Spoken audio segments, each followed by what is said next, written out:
sa inyo lahat. Ako nga pala si Jeff Jojen A. Saligumba. At ako naman si Christian Jones J. Poblete. At tatalakayin namin ngayon ang mga uncommon words sa Pilipino.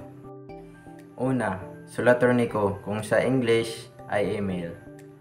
Halimbawa, gumawa si Maria ng sulatorniko dahil kailangan niya ito sa kaniyang asignaturang IT.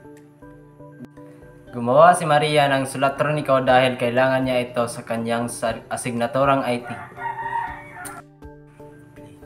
Pangalawa, pantablay kung sa English ay charger.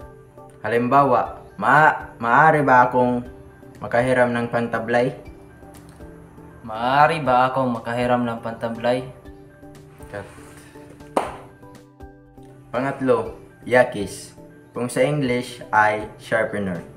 Halimbawa, niyakis ko ang lapis na aking gamit. Niyakis ko ang lapis na aking gamit.